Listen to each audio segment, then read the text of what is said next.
നമസ്കാരം. ഇപ്പോൾ ഞാൻ പറയാൻ ഉദ്ദേശിക്കുന്ന വിഷയം നമ്മുടെ ആത്മാവും നമ്മുടെ മനസ്സും. ശരിക്കും ഒരു പ്രധാനപ്പെട്ടൊരു കാര്യം മനസ്സിലാക്കേണ്ടത്, നമ്മുടെ ആത്മാവിന് വളർച്ചയ്ക്ക് തടസ്സം നിൽക്കുന്നത് നമ്മുടെ മനസ്സാണ്. മനസ്സെന്ന് പറയുമ്പോൾ ഈ ബോധമനസ്സ്. ഒരു രീതിയിൽ നോക്കുമ്പോൾ ഈ ആത്മാവിൻ്റെ വളർച്ചയ്ക്ക്, അല്ലെങ്കിൽ ആത്മീയമായി ആ ആത്മാവ് വളർന്ന് ജയിച്ച് തിരിച്ച് ദൈവത്തിലേക്ക് എത്താൻ വേണ്ടിയിട്ടാണ് പല പല ജന്മങ്ങളെടുത്ത് ഈ ആത്മാവ് ഈ ഭൂമിയിലും അല്ലെ മറ്റ് ഗ്രഹങ്ങളും എവിടെയാണെന്ന് വെച്ചാൽ അവിടെയെല്ലാം ഇങ്ങനെ സഞ്ചരിച്ചുകൊണ്ടേയിരിക്കുന്നത്. അങ്ങനെ വളർന്ന് വളർന്ന് ആ ആത്മാവ് ദൈവം ഉദ്ദേശിക്കുന്ന ലെവലിൽ വളർന്നു കഴിയുമ്പോഴാണ് തിരിച്ച് സ്വർഗത്തിലേക്ക് എത്തുന്നത്. പക്ഷേ കഷ്ടകാലത്തിന് ഈ ഭൂമിയിൽ ഇപ്പോൾ, അല്ലെങ്കിൽ ഈ രീതിയിൽ ഒരു മനുഷ്യൻ്റെ ഉള്ളിൽ ആ ആത്മാവ് വന്നു കഴിഞ്ഞ് ആ മനുഷ്യന് സ്വതന്ത്ര ജീവിതവും നൽകി ഒരു ബോധ മനസ്സും വന്നു കഴിയുമ്പോൾ ഈ മനുഷ്യൻ ഈ ബോധ മനസ്സിൽ നിന്നുകൊണ്ട് ഇതാണ് എല്ലാം, അല്ലെങ്കിൽ ഈ ഭൂമിയിലെ ജീവിതമാണ് എല്ലാം എന്ന് തെറ്റിദ്ധരിച്ചും കൊണ്ട് അതിലേക്ക് പോകുമ്പോൾ ശരിക്കും നമ്മുടെ ആത്മാവ് അവൻ്റെ ഉള്ളിൽ ഒരു ജയില് പോലെ തളച്ചു പോവുകയാണ്. അപ്പോൾ ഈ ആത്മാവ് അകത്തിരുന്നു കൊണ്ട് ഈ അവനോട് ഇടപെടും. അങ്ങനെയല്ല, ഇങ്ങനെയല്ല, ഇങ്ങനെ ചെയ്, അങ്ങനെ ചെയ്. പക്ഷേ ഈ മനുഷ്യൻ, അല്ലെങ്കിൽ ഈ ബോധമനസ്സുള്ള ഈ വ്യക്തി ഇത് തിരിച്ചറിയുന്നില്ല.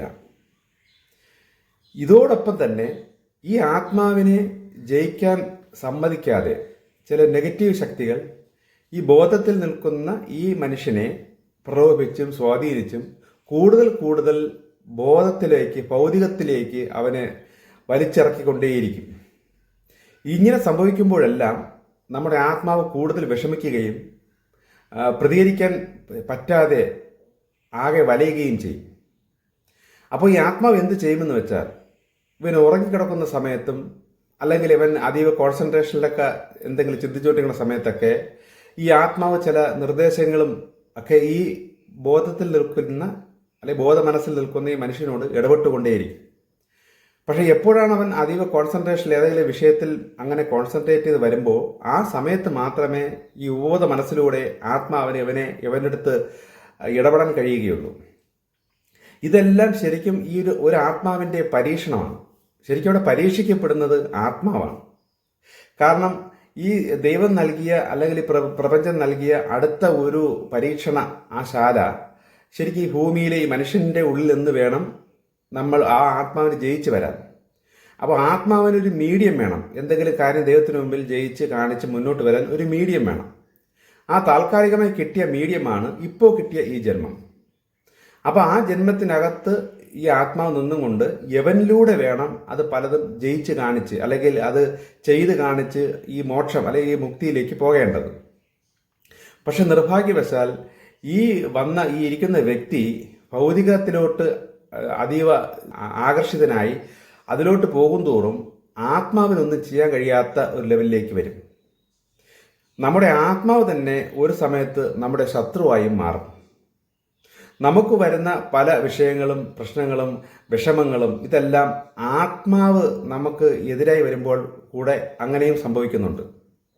വെറുതെ ഇരിക്കുമ്പോൾ അകത്തൊരു വിഷമം, ഒരു കാര്യമില്ലാതെ നമുക്ക് കരച്ചിൽ വരിക, എന്തൊക്കെ സൗഭാഗ്യങ്ങൾ എന്തൊക്കെ ഉണ്ടെങ്കിലും ആ അകത്തൊരു വിഷമം ഇങ്ങനെ വന്നുകൊണ്ടേയിരിക്കുന്നു. ഇതെല്ലാം നമ്മുടെ ആത്മാവിൻ്റെ വിഷമമാണ്.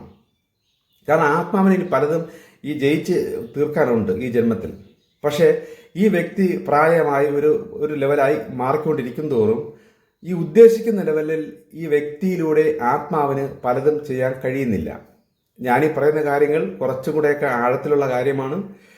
ഈ അങ്ങനെ അനുഭവങ്ങളും ഇതൊക്കെ കിട്ടുന്ന ആ വ്യക്തികൾ ശരിക്കും ആ ആത്മാവിൻ്റെ ഇഷ്ടം അനുസരിച്ച് എങ്ങനെ മാറണം, അത് എന്താണ് ചെയ്യേണ്ടത്, അതൊക്കെയാണ് ഞാൻ എൻ്റെ മെസ്സേജിലൂടെയൊക്കെ ഞാൻ പറഞ്ഞുകൊണ്ടിരിക്കുന്നത്. അപ്പം ആത്മാവകത്തിരുന്ന് ഇങ്ങനെ വിഷമിക്കുന്നു. അതാണ് നമുക്ക് വെറുതെ ഇരിക്കുമ്പോൾ വിഷമം, എന്തോ ഒരു തൃപ്തിയില്ലാത്തതുപോലെ ഇങ്ങനെയുള്ള തോന്നലുകൾ നമുക്ക് വന്നുകൊണ്ടിരിക്കുന്നത് നമ്മുടെ ആത്മാവ് അകത്തിരുന്നു കൊണ്ട് ഞരങ്ങുന്നത് കൊണ്ടാണ്. കാരണം ഉദ്ദേശിക്കുന്ന പോലെ കാര്യങ്ങൾ നടക്കുന്നില്ല. ഈ വ്യക്തിയിലൂടെ വേണം പലതും ജയിച്ച് കാണിക്കാൻ. പക്ഷെ അകത്തിരുന്നും കൊണ്ട് അങ്ങനെ ചെയ്യല്ലേ, നീ ഇങ്ങനെ ചെയ്, അത് ചെയ്യരുത്, നീ ഇത് വേണം ചെയ്യാൻ എന്നൊക്കെ പറഞ്ഞിട്ടും ഈ ഭൗതിക സുഖത്തിലോട്ട് അല്ലെങ്കിൽ ഈ ബോധ മനസ്സിലോട്ട് പെട്ടുകിടക്കുന്ന ഈ വ്യക്തി ഇതൊന്നും തിരിച്ചറിയുന്നില്ല. എല്ലാവരും അതിൽ ആ ബോധ മനസ്സിൽ തന്നെയാണ് കൂടുതൽ നിൽക്കുന്നതും, അതാണ് ഭൂമിയിലെ ജീവിതവും.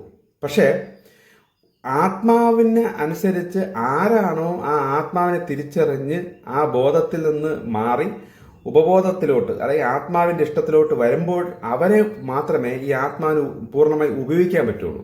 അവനിലൂടെ മാത്രമേ ആത്മാവിന് ശരിക്കും ജയിച്ചു വരാൻ പറ്റുള്ളൂ.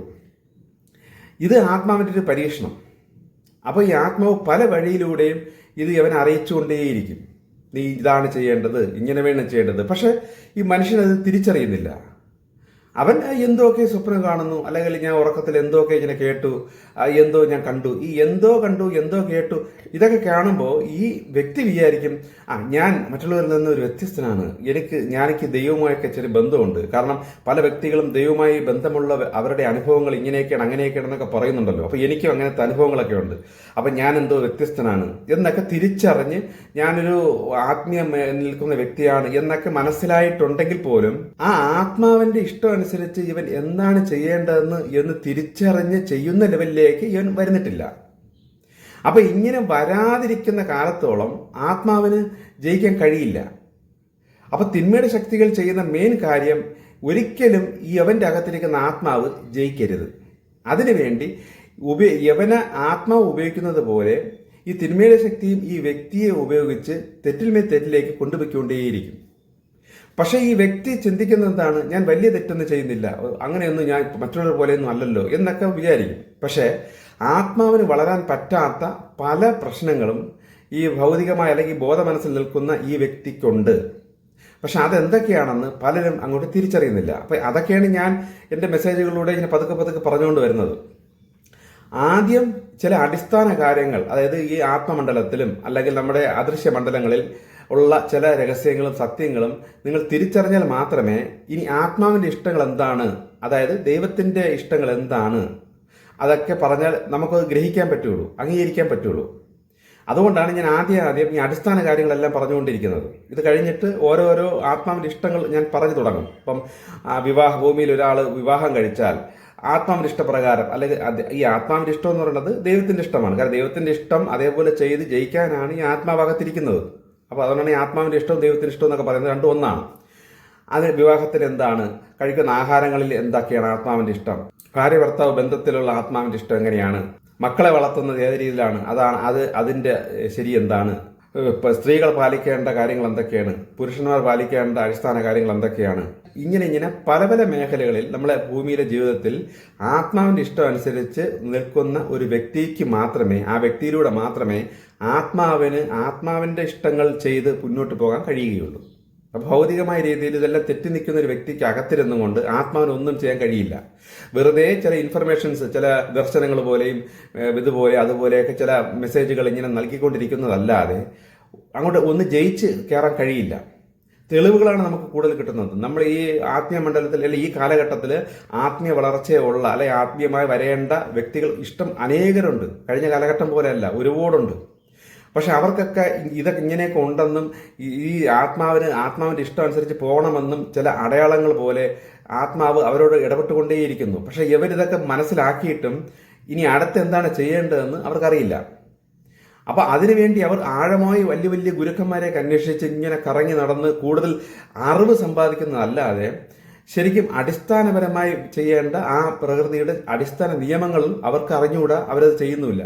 അവർക്ക് എന്തുകൊണ്ട് അറിയാൻ പറ്റുന്നില്ല എന്ന് വെച്ചാൽ പഴയ കഥകൾ, ഉപനിഷത്താണെങ്കിലും പുരാണങ്ങളാണെങ്കിലും അല്ലെങ്കിൽ നമ്മളെ ബൈബിളാണെങ്കിലും ഖുറാനാണെങ്കിലും ഇതൊക്കെ വെറുതെ വായിച്ച് ഇതൊക്കെ മനുഷ്യരെ നന്നാക്കാനായിട്ട് എഴുതി വെച്ചിരിക്കുന്നതാണ് എന്നൊക്കെ മനസ്സിലാക്കിയിട്ട് അങ്ങ് കളയുന്നു. എന്നിട്ട് ഈ കാലഘട്ടത്ത് ആഴത്തിലേറിയ വലിയ വലിയ കാര്യങ്ങൾ അന്വേഷിച്ച് അവരിങ്ങനെ പൊയ്ക്കൊണ്ടിരിക്കുന്നു. പക്ഷേ ഇങ്ങനെയുള്ള മതഗ്രന്ഥങ്ങളിലൊക്കെ അല്ലെങ്കിൽ പണ്ടത്തെ ആചാര്യന്മാർ പറഞ്ഞ അവരുടെ വാക്കുകളിലെല്ലാം ആത്മാവിന് വളരാൻ വേണ്ടി അല്ലെങ്കിൽ ദൈവത്തോട് അടുക്കാൻ വേണ്ടിയിട്ടുള്ള അടിസ്ഥാന കാര്യങ്ങൾ അനേകമുണ്ട്.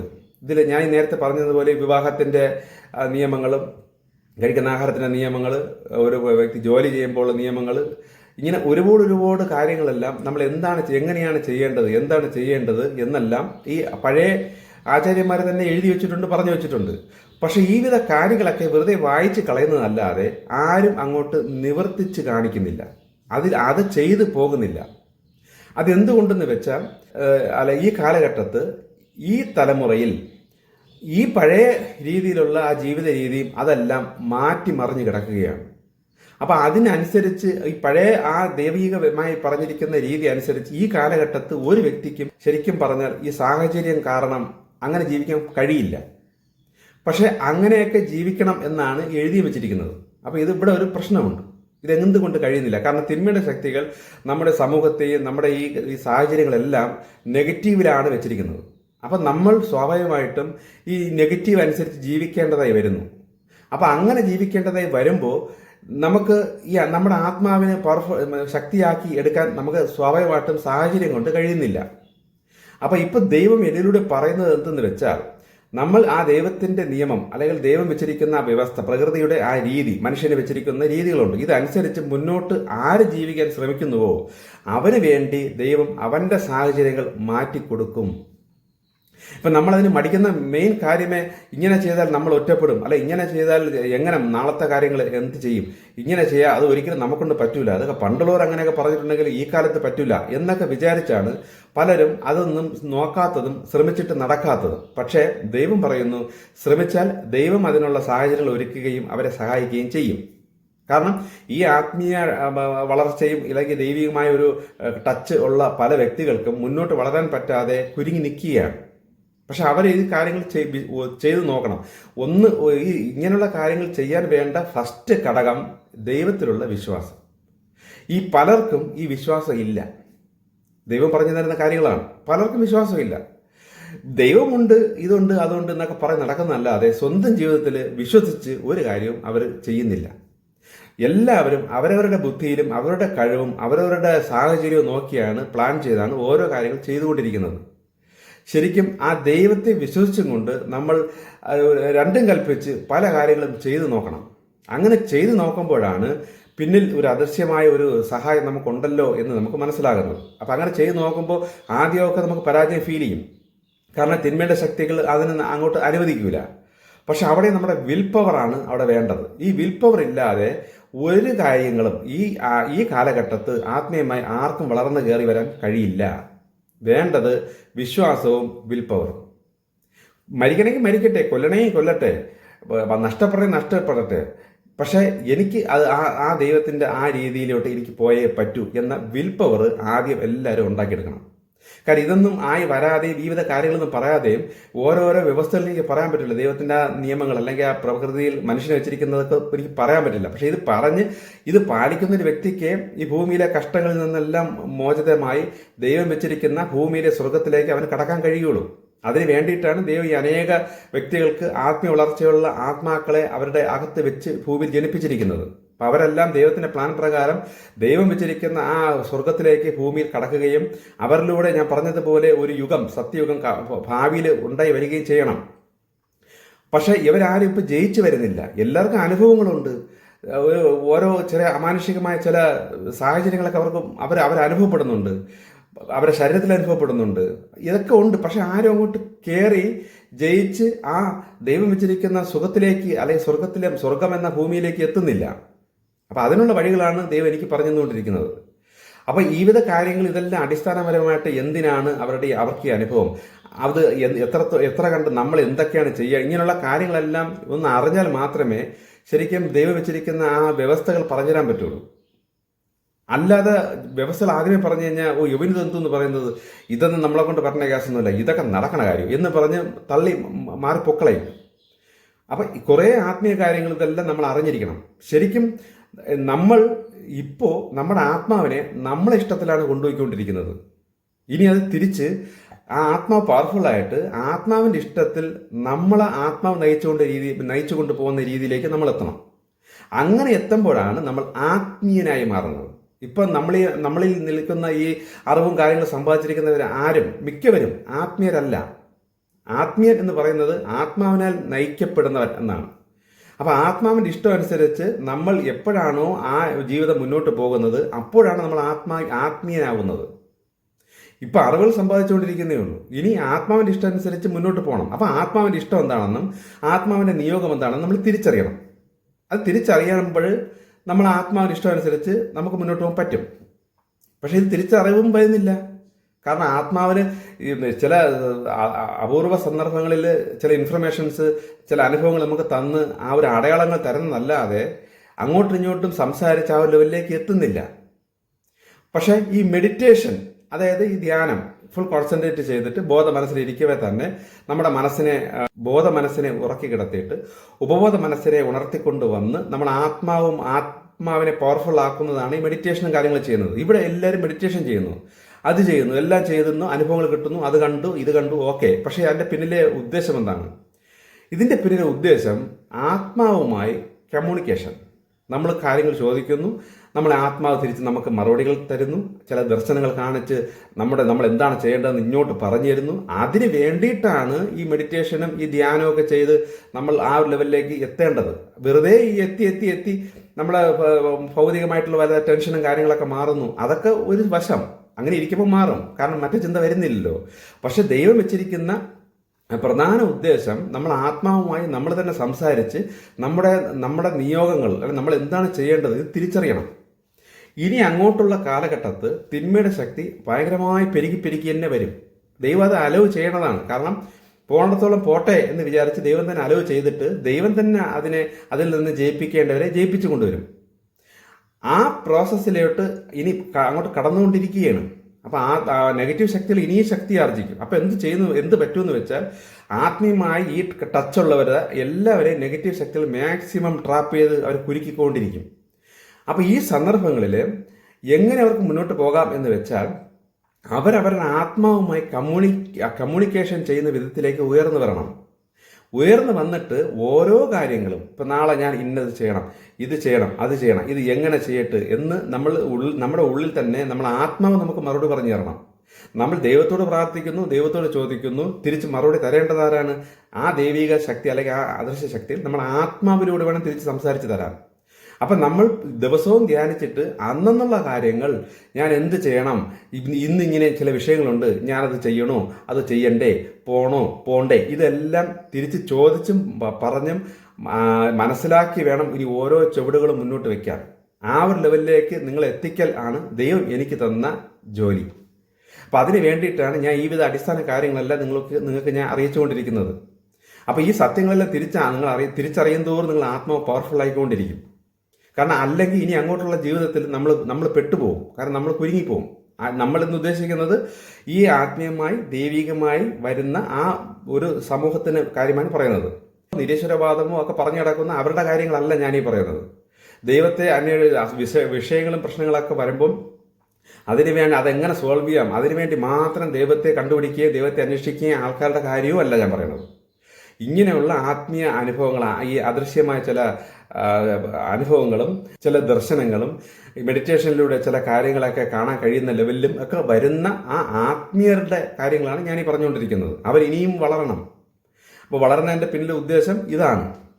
പക്ഷേ നിങ്ങൾ തിരിച്ചറിയേണ്ടത് നിങ്ങളുടെ ബോധമനസ്സ് തന്നെ, അല്ലെ നിങ്ങളെന്ന് പറഞ്ഞാൽ നിങ്ങൾ തന്നെയാണ് നിങ്ങളുടെ ആത്മാവിനെ വളരാൻ സമ്മതിക്കാതെ ഇപ്പോൾ നിർത്തിയിരിക്കുന്നത്. ഇതിനെ ജയിക്കാനായി വിൽ പവർ മാത്രം കൊണ്ടേ ജയിക്കാൻ പറ്റുള്ളൂ. പിന്നെ വിശ്വാസവും, ദൈവവിശ്വാസം, ദൈവം എൻ്റെ കൂടെ ഉണ്ട്, ഞാൻ ഈ രണ്ടും കൽപ്പിച്ച്. അപ്പോൾ ഈ ചെയ്യുന്ന കാര്യങ്ങൾ രണ്ടും കൽപ്പിച്ചൊരു കാര്യം ചെയ്യണമെന്ന് ഞാൻ പറഞ്ഞല്ലോ, വിൽ പവറോടി ചില കാര്യങ്ങൾ ചെയ്യണം. ഇത് ദൈവികം തന്നെയാണോ അതോ ഞാൻ ചെയ്യുന്നത് തെറ്റിപ്പോണോ എന്ന തിരിച്ചറിവ് ആദ്യം വേണം. കാര്യം ഉള്ളിൽ നിന്ന് തന്നെ നെഗറ്റീവ് ശക്തികളും ചില ഇൻഫർമേഷൻ തന്നിട്ട് ഇതാണ് ശരിയെന്ന് പറഞ്ഞു തരും. നമ്മുടെ ആത്മാവും പോസിറ്റീവ് അല്ലെങ്കിൽ ദൈവിക അവിടെ നിന്ന് ഇൻഫർമേഷൻ തന്നിട്ടും ഇത് എങ്ങനെ ചെയ്യണം എന്ന് പറഞ്ഞു തരും. അപ്പോൾ ഇത് രണ്ട് തിരിച്ചറിയാൻ പറ്റണം. അപ്പം നെഗറ്റീവ് കൂടി നിൽക്കുന്ന ഒരു വ്യക്തിക്ക് നെഗറ്റീവിൻ്റെ ഇൻഫർമേഷൻസ് ആയിരിക്കും കൂടുതൽ കിട്ടിക്കൊണ്ടിരിക്കുന്നത്. അപ്പോൾ അവന് കൂടുതൽ കിട്ടുന്ന ഇൻഫർമേഷനെ ഇതായിരിക്കും ശരി എന്ന് അവന് തോന്നുള്ളൂ. കാര്യം അതാണല്ലോ കൂടുതൽ കിട്ടുന്നത്. അപ്പോൾ പോസിറ്റീവായിട്ടുള്ള ശക്തി പറയുന്നത് തരുന്ന കാര്യങ്ങളുമുണ്ട്, നെഗറ്റീവായിട്ട് തരുന്ന കാര്യങ്ങളുമുണ്ട്. അപ്പം നെഗറ്റീവ് ശക്തി മാക്സിമം കുറഞ്ഞ ഒരു വ്യക്തിക്ക് പോസിറ്റീവിൽ നിന്ന് വരുന്ന ഇൻഫർമേഷൻസ് കൂടുതൽ ലഭിക്കുകയുള്ളൂ. അപ്പോഴേ അവൻ അത് ചെയ്യാനുള്ള മനസ്സ് വരുള്ളൂ. അതുകൊണ്ടാണ് ഇപ്പം നമ്മൾ മാക്സിമം ഇത് ചെയ്ത് അല്ലെങ്കിൽ ദൈവത്തിന്റെ ഇഷ്ടങ്ങൾ ചെയ്ത് നമ്മൾ പോസിറ്റീവ് ആകുക എന്ന് പറയുന്നതിന്റെ മെയിൻ കാരണമേ ആത്മാവുമായി നമ്മൾ സംസാരിക്കുമ്പോൾ അകത്തു നിന്ന് ആ പോസിറ്റീവിൽ നിന്നുള്ള ഉത്തരങ്ങളെ കൂടുതൽ കൂടുതൽ വരാവൂ. മാക്സിമം മൊത്തം നെഗറ്റീവ് നമ്മുടെ ശരീരത്തിൽ നിന്ന് അല്ലെങ്കിൽ നമ്മുടെ മനസ്സിൽ നിന്ന് പിടിവിട്ട് പൊയ്ക്കഴിഞ്ഞാൽ കിട്ടുന്ന ഇൻഫർമേഷൻസ് എല്ലാം ദൈവത്തിൽ നിന്നായിരിക്കും, അല്ലെങ്കിൽ പോസിറ്റീവിൽ നിന്ന് തന്നെയായിരിക്കും. ഒരെണ്ണം പോലും മാറി ഒരു സംശയം പോലെ ഒരു സാധനം കിട്ടില്ല. പക്ഷെ ആ ഒരു ലെവലിലേക്ക് ഒരു മനുഷ്യൻ എത്തുക എന്നുള്ളത് ഭയങ്കര അപൂർവമാണ്. അപ്പോൾ എന്നാലും മാക്സിമം ശ്രമിച്ച് ഏതാണ്ട് പോസിറ്റീവായി കഴിഞ്ഞാൽ പിന്നെ കിട്ടുന്ന ഇൻഫർമേഷൻസ് അല്ലെങ്കിൽ നമ്മൾ ധ്യാനത്തിലൂടെ സംസാരിക്കുമ്പോൾ അകത്തുനിന്ന് കിട്ടുന്ന കാര്യങ്ങളെല്ലാം പോസിറ്റീവ് തന്നെയായിരിക്കും. ഇല്ലെങ്കിൽ ധ്യാനത്തിലൂടെ നമുക്ക് കാണുന്ന ദർശനങ്ങളും എന്തെങ്കിലും വെളിപാട് പോലെ കിട്ടുന്നത് വരെ നെഗറ്റീവ്സിന്റെ കയ്യിൽ നിന്ന് കിട്ടും. അപ്പൊ നമുക്ക് കൺഫ്യൂഷൻ അടിക്കും. നമ്മൾ വിചാരിക്കും ദൈവം കാണിച്ചിരുന്നു, ധ്യാനത്തിലൂടെ ദൈവം കാണിച്ചിരുന്നല്ലേ എന്നേ നമുക്ക് തോന്നുള്ളൂ. പക്ഷെ അവിടെയും തെറ്റിപ്പോവും. അപ്പോൾ അതിനെക്കുറിച്ചൊക്കെ ഞാൻ വിശദീകരിച്ച് പിന്നെ പറയാം. ഇപ്പോൾ നമ്മൾ കാര്യങ്ങൾ മനസ്സിലാക്കേണ്ടത് മെഡിറ്റേഷനിലും ധ്യാനത്തിലും അങ്ങനെയുള്ള കാര്യത്തിലൂടെയെല്ലാം ദൈവം വെച്ചിരിക്കുന്ന പദ്ധതി നമ്മൾ നമ്മുടെ ആത്മാവിലൂടെ അല്ലെങ്കിൽ ആ ദൈവത്തിലോട്ട് സംസാരിച്ചിട്ട് ചില ഇൻഫർമേഷൻസുകൾ തിരിച്ചറിഞ്ഞ് അതനുസരിച്ച് മുന്നോട്ട് പോകാനാണ് ഇങ്ങനെയുള്ള ആ കഴിവും അല്ലെങ്കിൽ ആ വരവും അല്ലെങ്കിൽ ജന്മന നമുക്ക് ദൈവം കിട്ടിയിരിക്കുന്നത്, അങ്ങനെ ഇരിക്കുന്നത്. ഇത് തിരിച്ചറിയണം. അപ്പൊ എങ്ങനെ ധ്യാനിച്ചാലും അല്ലെങ്കിൽ എന്ത് ചെയ്താലും നമ്മൾ എന്താണ് നമ്മുടെ ലക്ഷ്യം? നമ്മുടെ ആത്മാവുമായിട്ട് നമുക്ക് സംസാരിക്കണം. ആ ആത്മാവിന്റെ ഇഷ്ടങ്ങൾ തിരിച്ചറിഞ്ഞ് മുന്നോട്ട് ജീവിക്കണം. നമ്മുടെ നാളത്തെ പ്ലാൻ അല്ലെങ്കിൽ നമ്മുടെ നിയോഗം നമ്മൾ തന്നെ ചോദിച്ചറിഞ്ഞ് അതിലോട്ട് നമ്മൾ പോകണം. ഇതാണ് അടിസ്ഥാന ലക്ഷ്യം. ഞാൻ ഈ പറയുന്ന കാര്യത്തിൽ ഇങ്ങനെയൊക്കെയുള്ള കാര്യങ്ങളിൽ ഒരുപാട് സംശയങ്ങൾ നിങ്ങൾക്ക് വരും. പക്ഷെ ആ വരുന്ന സംശയങ്ങളെല്ലാം നിങ്ങൾ കമന്റ് ചെയ്യണം. ഇപ്പൊ ഈ വിഷയം നിങ്ങൾ കേട്ടല്ലോ. അപ്പൊ ഇത് പെട്ടെന്ന് മനസ്സിലായില്ലെങ്കിൽ 1-2 പ്രാവശ്യം കൂടെ കേട്ടു നോക്കണം. അപ്പൊ അങ്ങനെ വരുമ്പോൾ ഇതിന്റെ അകത്ത് നിങ്ങൾക്ക് ചില സംശയം വരും. അങ്ങനെയാണെങ്കിൽ ഇതെങ്ങനെ ഈ സംശയം നിവർത്തിച്ച് അത് ക്ലിയർ ചെയ്ത് മുന്നോട്ട് പോകുന്നതാണ് നമ്മുടെ ആത്മീയ വളർച്ചയ്ക്കുള്ള ഏറ്റവും വലിയൊരു ഘടകം. അപ്പൊ പറയുന്ന സംശയങ്ങൾ അപ്പോഴത്തന്നെ കുറിച്ച് വെക്കുകയോ ഇങ്ങോട്ട് കമന്റ് ചെയ്യുകയോ ചെയ്യണം. അപ്പൊ ഞാൻ ഏറ്റവും കൂടുതൽ സംശയങ്ങളുള്ള വിഷയങ്ങൾ ഏതാണെന്ന് മനസ്സിലാക്കി അതിന്റെ വിശദീകരണം, എനിക്ക് ദൈവം പറഞ്ഞു തന്ന വിശദീകരണങ്ങളെല്ലാം ഞാൻ നിങ്ങൾക്ക് ഷെയർ ചെയ്യാം. അപ്പൊ സംശയങ്ങളെല്ലാം നിങ്ങൾ കമന്റ് ചെയ്യണം. ഇത് ഞാൻ ഈ പറയുന്ന കാര്യങ്ങൾ അനുസരിച്ച് നിങ്ങൾക്ക് സ്ട്രൈക്ക് ചെയ്യും. അതനുസരിച്ച് നിങ്ങൾ പോയാൽ മതി. അപ്പൊ ഇതൊക്കെ മാക്സിമം ചെയ്ത് എത്ര ശ്രമിച്ചിട്ടും അവസാനം നടക്കണില്ല, ഈ പുള്ളി പറയുന്ന പോലെ ഒന്നും പറ്റുന്നില്ല, ഞാൻ നിരാശനാവണം എന്ന ലെവലിൽ എത്തുമ്പോൾ നിങ്ങൾ എന്നെ വിളിക്കുക. അതിനുള്ള വഴികൾ ഞാൻ പറഞ്ഞു തരാം. പക്ഷെ ഇപ്പൊ ഈ അടിസ്ഥാനപരമായിട്ടുള്ള പല കാര്യങ്ങളും അത് നിങ്ങൾക്ക് ഈസി ആയിട്ട് പാലിക്കാൻ പറ്റുന്ന കാര്യങ്ങളേ ഉള്ളൂ. നിങ്ങളത് പാലിക്കുക. പിന്നെ വരുന്ന സംശയങ്ങളെല്ലാം കമന്റ് ചെയ്യുക. ഞാൻ കമന്റുകൾ വായിക്കും. ഒരു മെസ്സേജ് വരുമ്പോൾ അടുപ്പിച്ച് 2 ദിവസം നല്ല മൊത്തം കമന്റുകൾ ഞാൻ വായിക്കാറുണ്ട്. അപ്പൊ അങ്ങനെ വായിക്കുമ്പോൾ അതിൽ നിന്ന് ഞാൻ നിങ്ങൾക്ക് അടുത്ത മെസ്സേജുകൾ തരാം. ഓക്കെ, ശരി.